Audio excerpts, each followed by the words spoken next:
tu t'es bien fait de baiser. On dit buzzer, mamie, mais... Oui, mais... Elle a perdu la première battle contre sa pire ennemie, Cindy. J'ai été humiliée.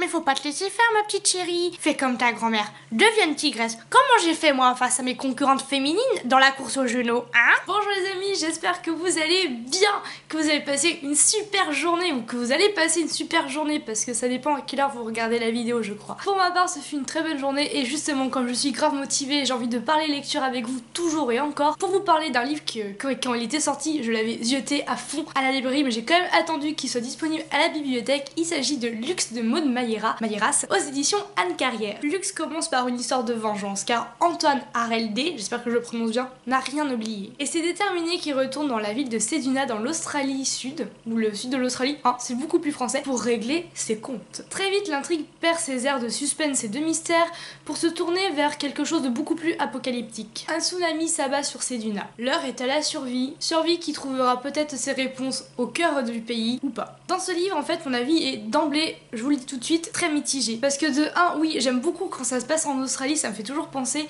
à ces récits de Tamara McKinney qui aime bien mettre du coup ces récits dans l'Australie, et je trouve que c'est un pays qui amène tout de suite à l'évasion, à la magie. C'est toujours très bien décrit en littérature, on a toujours envie d'aller là-bas parce que les paysages ont l'air magnifiques, et on a l'impression qu'on a plusieurs, et ça a l'air juste trop beau. Et c'est vrai que comme décor, hein, c'est un bon point l'Australie, un très bon point. La partie intrigue est très prenante au tout début. La partie apocalyptique, beaucoup moins, je trouve même qu'elle coupe le rythme. On perd carrément le suspense de la première partie, même si je sais très bien que les deux finalement sont liés, mais j'ai trouvé ça du coup dommage. Pour l'écriture, j'ai pas forcément retrouvé la plume vraiment détaillée, crue, que j'avais déjà vue dans Réflexe. En fait, si j'ai zioté ce livre, c'est parce que Maud Mayeras, j'avais repéré quand elle a écrit Réflexe, que j'avais adoré. Pour moi, il fait partie des meilleurs thrillers, de mon top 10 de polar même. J'avais adoré son écriture, j'avais adoré son récit, son intrigue, ce thriller, vraiment, allez-y, lisez-le, Et forcément, elle a mis la barre tellement haute, mais bon, du coup, j'attendais beaucoup avec Lux, et je trouve que ça n'a rien à voir. Hein. J'ai finalement été déçue de ma lecture, parce que j'ai pas trouvé plus d'intérêt que ça, au final. C'est horrible ce que je suis en train de dire, parce que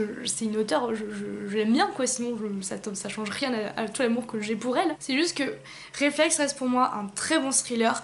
Lux, malheureusement, je suis sûrement passée à côté de ce récit aussi, hein. Peut-être que certains vont l'aimer, d'ailleurs n'hésitez pas à le dire, vous, ce que vous en avez pensé, si vous l'avez lu, si ça vous donne envie de le lire, si vous avez un avis bien différent de moi. En même temps, j'ai pas donné beaucoup d'arguments dans cette vidéo, j'en suis consciente, mais c'est vraiment une lecture qui m'a laissé un peu, peut-être pas de marbre, mais je l'ai lu, et finalement je me dis heureusement que je l'ai lu à la bibliothèque et que je l'ai pas acheté, j'aurais été vraiment déçue. Je suis vraiment désolée de vous laisser sur ce ton un peu mitigé, voire décevant, mais c'est vrai que j'ai pas retrouvé la magie de Réflexe. Mais j'espère que vous, en tout cas, vos lectures se passent très bien. N'hésitez pas d'ailleurs à tout dire ça en commentaire, hein. On peut parler aussi d'autres lectures, mais on peut aussi parler de Lux, de Maud Mayeras, de thriller, etc., etc. Je vous dis à très bientôt et je vous fais de gros bisous. Ah, messieurs, dames, on me souffle à l'oreillette que la candidate Cindy ne pourra pas assurer le prime ce soir, oui. C'est dommage, à ce qui paraît, elle a ingurgité quelque chose qui lui retourne mais bien l'estomac actuellement, mais bien comme il faut. Enfin, d'après elle, on aurait tenté de l'empoisonner, enfin bon, n'importe quoi, quelle bonne blague. Tenter d'empoisonner, non mais... Vous ferez juste plus attention la prochaine fois, mademoiselle. Eh oui, faut faire attention à ce qu'on mange. On se tient à la salade, moi je le dis toujours, hein. C'est donc une ancienne candidate qui reprend sa place pour re-rentrer à nouveau dans la compétition et assurer la place vacante de Cindy. À vous les plateaux.